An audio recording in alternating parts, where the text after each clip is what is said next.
কেতিয়াবা আপুনি ভাবি চাইছেনে বাৰু, যেতিয়া কাৰোবাৰ মৃত্যু সময়তকৈ আগত হয়, লাগিলে সেইটো দুৰ্ঘটনাই হওক, হত্যা হওক বা আকস্মিক দুৰ্ঘটনাই হওক, তেতিয়া তেওঁৰ আত্মাটো কলৈ যায়? এনেকুৱা কিয় হয়? এনে কিছু ঠাইত যোৱাৰ লগে লগে এক আচৰিত অনুভৱে বেৰি ধৰে। ভয় লগা বতাহ অনুভৱ হয় আৰু মনটোৱে এক অজান উৰ্জাৰ অনুভৱ কৰে। কোৱা হয়, অকাল মৃত্যুৰ পিছত আত্মাই লগে লগে নিজৰ মাৰ্গত আগবাঢ়ি যাব নোৱাৰে। আধৰুৱা ইচ্ছা, আধৰুৱা সম্বন্ধ আৰু অসহনীয় বেদনাই সেই আত্মাটোক ঘূৰি ফুৰিবলৈ বাধ্য কৰে। এনেকুৱা ঠাইত য'ত দুখ আৰু মৃত্যুৰ বেদনাই বেৰি ধৰি থাকে, সেই স্থানত সময় ৰখি যায়। আত্মাটোৱেও সেই মুহূৰ্তত বেদনাত বান্ধ খাই পৰে। মৃত্যু অকল দেহটোৰেই সমাপ্তি নহয়, চেতনাৰ এক ডাঙৰ বিস্ফোৰণ। যেতিয়া মানুহৰ মৃত্যু সময়ত আহে, বয়সৰ লগে লগে দেহ আৰু আত্মাৰ ধীৰে ধীৰে মনৰ পৰা আঁতৰি যায়। সময়ৰ পৰিৱৰ্তনৰ প্ৰস্তুতি চলায়। পৰিয়াল, সম্বন্ধ আৰু এই সংসাৰৰ পৰা বিদায়ৰ নিজেই প্ৰস্তুত হৈ যায়। কিন্তু হঠাতে মৃত্যু হ'লে কোনো প্ৰস্তুতি নাথাকে। এই মৃত্যুৰ আগতেই মনটো ভাঙি দিয়ে আৰু দেহৰ পৰা আঁতৰি যোৱাৰ পিছত আত্মাটোক জ্বলাই তোলে। অকস্মাত মৃত্যু ঠিক এনে সময়ত হয়। শৰীৰটোৱে জীয়াই থাকিবলৈ সেই মুহূৰ্তত চেষ্টা কৰে। বুকুৰ ধক ধক চলি থাকে। দেহটোৱে নিজেই নিজক বচাবলৈ চেষ্টা কৰি থাকে আৰু মনটোৱে জীৱনৰ প্ৰত্যেকটো মুহূৰ্তক জীয়াই ৰাখিবলৈ চেষ্টা কৰে। আৰু তেতিয়াই নিবিচৰা এক মুহূৰ্তই সকলো শেষ কৰি দিয়ে। গৰুড় পুৰাণত কোৱা হৈছে, হঠাতে হোৱা মৃত্যুৱে তেতিয়া নমৰে যেতিয়া শৰীৰটো মৰিবলৈ সাজু নাথাকে।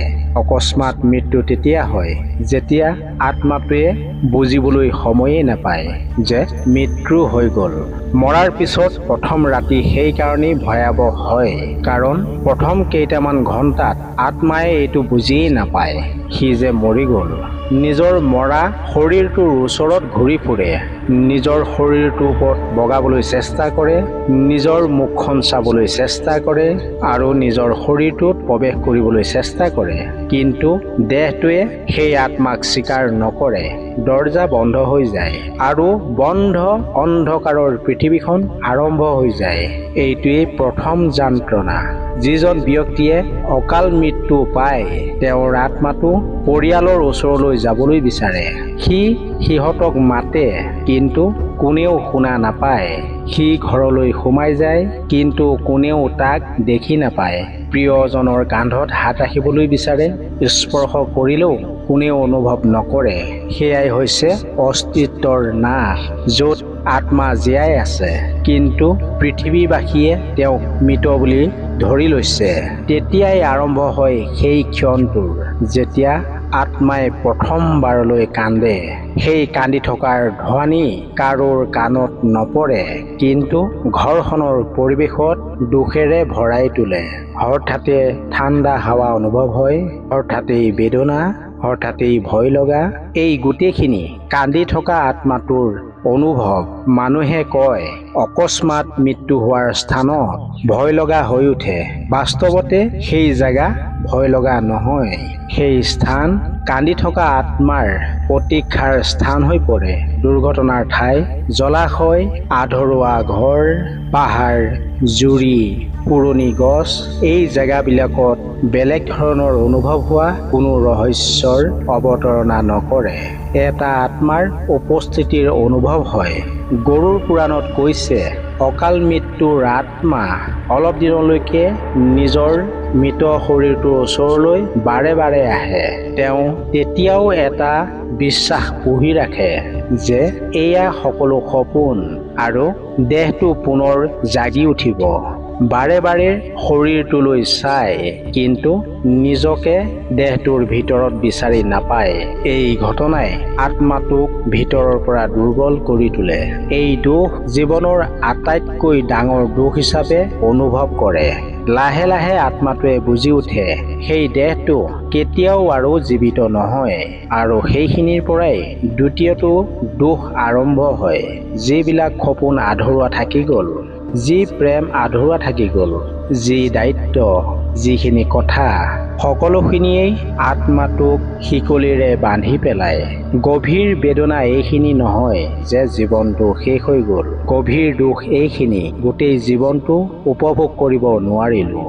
আকস্মিক মৃত্যুৰ পিছত সকলোতকৈ বেছি আত্মাটোৱে এইখিনি কথাতেই দুখী হয়। সেই পৰিয়ালটোৱেও আকস্মিক হেৰুৱাব লগা হ'ল। কন্দা, ভয় খোৱা, চিঞৰা, এই গোটেইখিনি আত্মাটোৱে শুনিবলৈ পায়। কিন্তু আত্মাই বিচাৰিও কাকো সান্তনা দিব নোৱাৰে। আত্মাই প্ৰতি মুহূৰ্ততে চিঞৰে, এইটোৱে কয়, মই ইয়াতে আছো, মই জীয়াই আছো, তোমালোকে নাকান্দিবা। কিন্তু কোনেও আত্মাটোক দেখি নাপায়। এইটোৱে সেইটো মুহূৰ্ত, যিটো মুহূৰ্তত আত্মাই প্ৰথমবাৰলৈ অসহায় অনুভৱ কৰে। সাধাৰণ মৃত্যুত আত্মাই ভগৱানৰ নাম, সংস্কাৰ আৰু পৰিয়ালৰ আশীৰ্বাদ লাভ কৰে। কিন্তু অকাল মৃত্যুত শৰীৰটোৰ অন্তিম সংস্কাৰৰ আগতেই আত্মাই ইমান দুখ অনুভৱ কৰে, সি নিজৰ দিশ বিচাৰি নোপোৱা হয়। লাহে লাহে আত্মাটোৰ এটা প্ৰশ্ন মনলৈ আহে, মই কলৈ যাম? মোৰ ৰাস্তা ক'ত আছে? কিন্তু সেই প্ৰশ্নৰ কোনো উত্তৰ বিচাৰি নাপায়, কাৰণ যমনগৰৰ দুৱাৰ সেই আত্মাৰ কাৰণে খোলা নাথাকে। অকাল মৃত্যুৰ পিছত আত্মাই না স্বৰ্গলৈ যাব পাৰে, না নৰকলৈ, না পুনৰ জন্ম ল'ব পাৰে। সি পৃথিৱীখনৰ মাজতেই ঘূৰি ফুৰিব লগা হয়, য'ত দুখ আছে, অকলশৰীয়া আছে, আধৰুৱা আশা আছে, আৰু সময়ৰ শেষ নাই। সময়ো ৰৈ যায়, কিন্তু কষ্ট পায়েই থাকে। এইটোৱেই সেইটো অন্ধকাৰ সময়, যিটো কথা শাস্ত্ৰত প্ৰথম দিনৰ চক্ৰ বুলি কৈছে। অকাল মৃত্যুৰ পিছত সেই আত্মাৰ দীঘল সেই ৰাতি। অকাল মৃত্যুৰ পিছত আত্মাৰ প্ৰথম ৰাতি ভয় আৰু চিন্তাত পাৰ হয়। কিন্তু তাৰ পিছতেই আৰম্ভ হয় সেইটো ভয় লগা সময়, আহি থকা 13টা দিন। গৰুড় পুৰাণত কোৱা হৈছে যে এই 13টা দিন আত্মাৰ সংসাৰ আৰু পৰ্দাৰ মাজৰ সময় বুলি কৈছে, য'ত আত্মাই পুনৰ দেহটোলৈ ঘূৰি আহিব নোৱাৰে আৰু আগৰ জন্মলৈ আগবাঢ়িবও নোৱাৰে। এই 13টা দিনত আত্মাই সত্যৰ মুখামুখি হ'ব লগা হয়। নিজৰ সকলোৰ পৰা আঁতৰি যোৱাৰ অভাৱ, নিজৰ মৃত্যুৰ কাৰণ বিচাৰি পোৱা অনুভৱ। প্ৰথম 3টা দিন আত্মাই পৰিয়ালৰ লগতেই থাকে। সি ঘৰখনৰ প্ৰতিটো কোঠালৈ যায়, কোনোবাই কান্দিলে ওচৰলৈ দৌৰি যায়, প্ৰতিটো চিঞৰ শুনি পায়। বহুবাৰ তাৰ পৰিয়ালে তাৰ দেহটোৰ কাৰণে কান্দা কাটা কৰিলে ওচৰলৈ যায়, কিন্তু হতাশ হৈ উভতি যাব লগা হয়, কাৰণ কোনেও তালৈ লক্ষ্য নকৰে। প্ৰতিটো মুহূৰ্ততেই আত্মাৰ কথাখিনি ভ্ৰম দূৰ হোৱাৰ দৰে তেওঁৰ ওচৰৰ পৰা আঁতৰি যায়।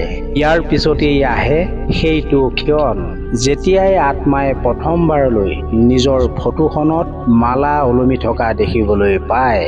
তেতিয়াই আত্মাই বুজি পায়, নিজৰ মনত সেই ছবিয়ে হতাশাত ভাঙি পেলায়। তেতিয়া বুজি পায়, মই আৰু ঘূৰি যাব নোৱাৰো।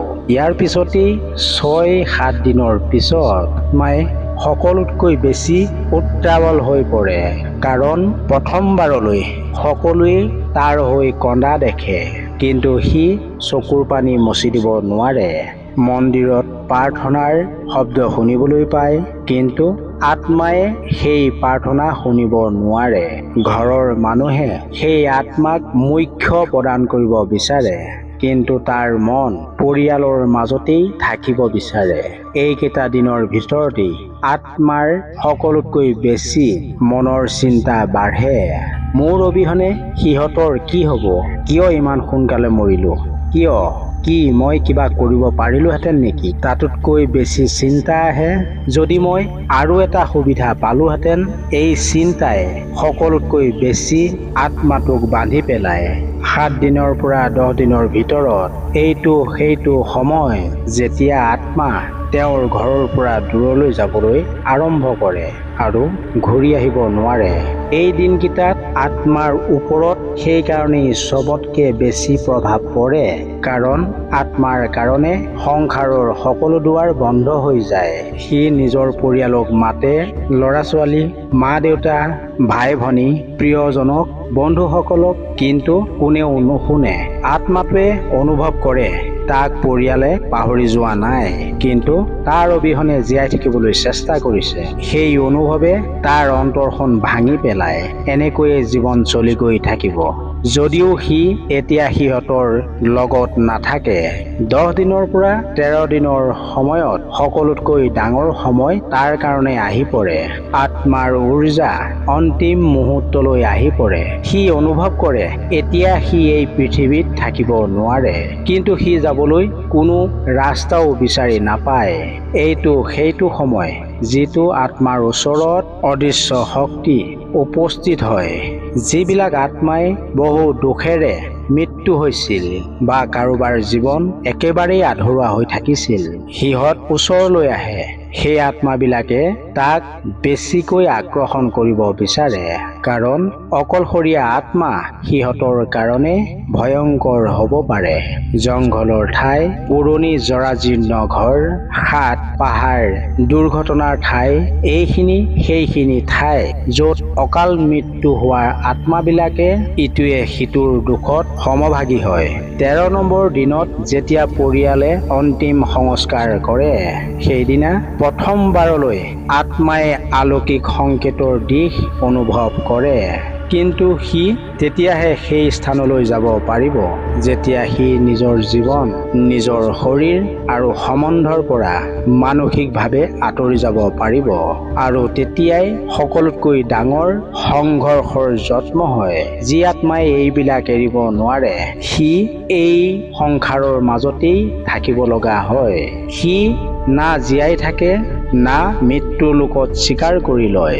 আৰু তেনে আত্মা সেইবিলাকেই যিবিলাকক মানুহে ভূত প্ৰেত, ঘূৰি ফুৰা আত্মা আৰু অজ্ঞাত চেতনা বুলি কয়।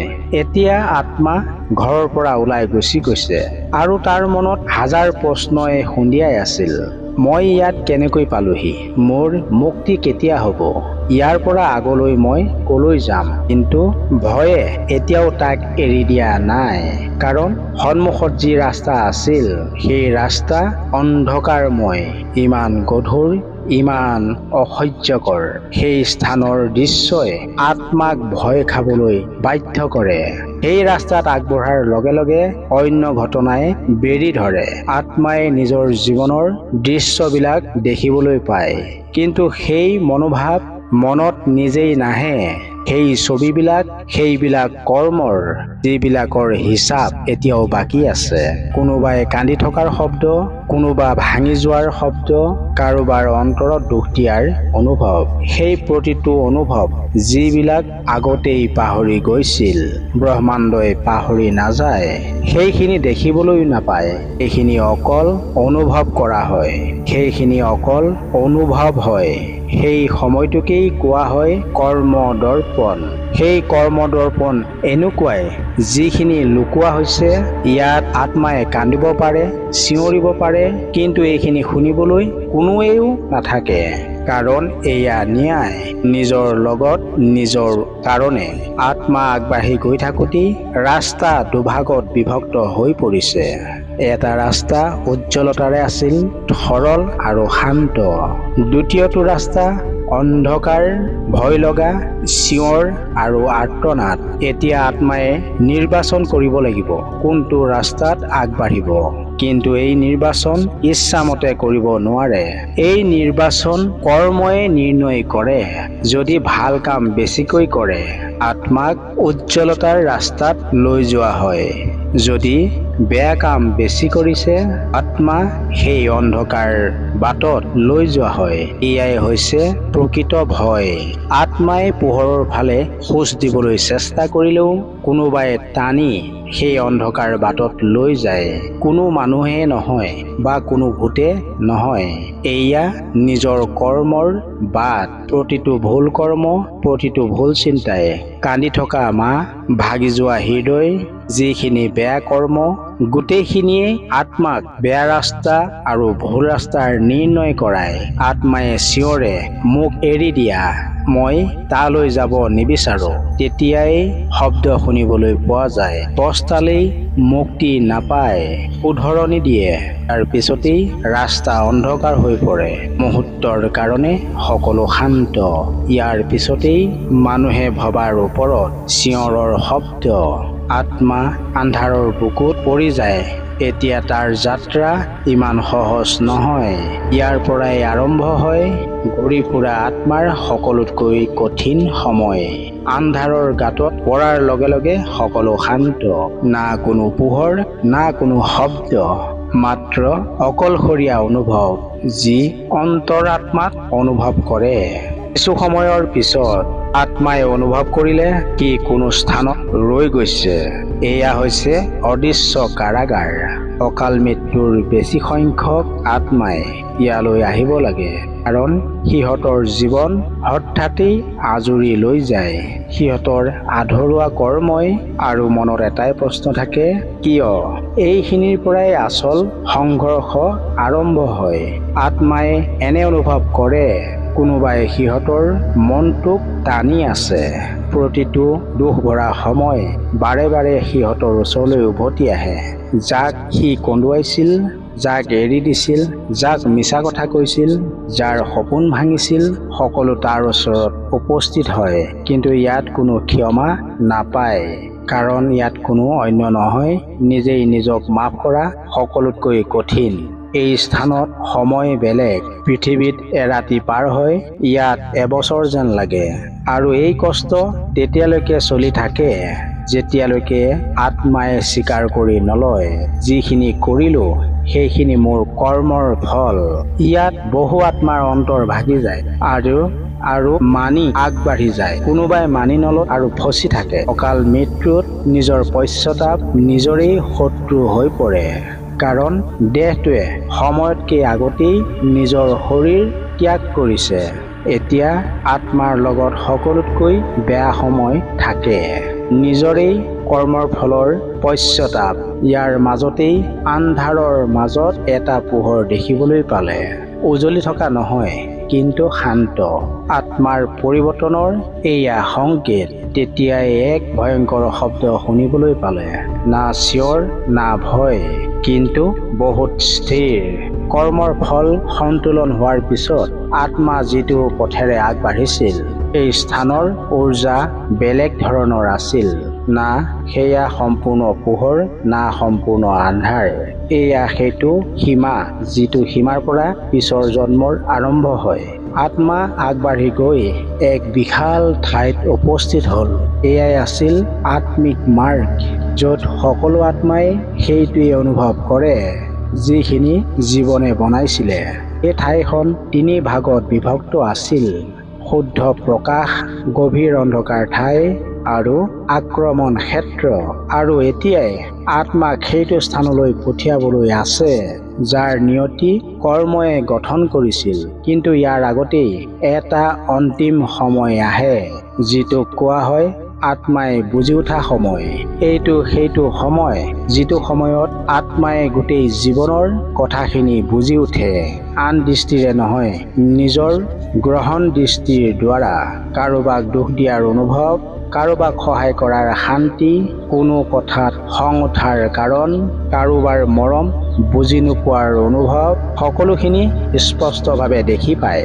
অৰ্থাতেই সেই স্থানত গোলাকাৰ আকৃতি দেখিবলৈ পালে, আৰু আত্মাই অনুভৱ কৰিলে সেই স্থানলৈ যেন আত্মাটোক টানি আছে। এনে অনুভৱ হৈছিল কোনোবাই যেন তাৰ ভৱিষ্যত বুজি পাইছে। সেই সময়ত শব্দ শুনিবলৈ পালে, এতিয়া সেই স্থানলৈ যাবলৈ পাবা, যি স্থান তোমাৰ কৰ্মই নিৰ্ণয় কৰিছে। ইয়াৰ পিছত কোনেও তোমাক বাধা দি ৰাখিব নোৱাৰে।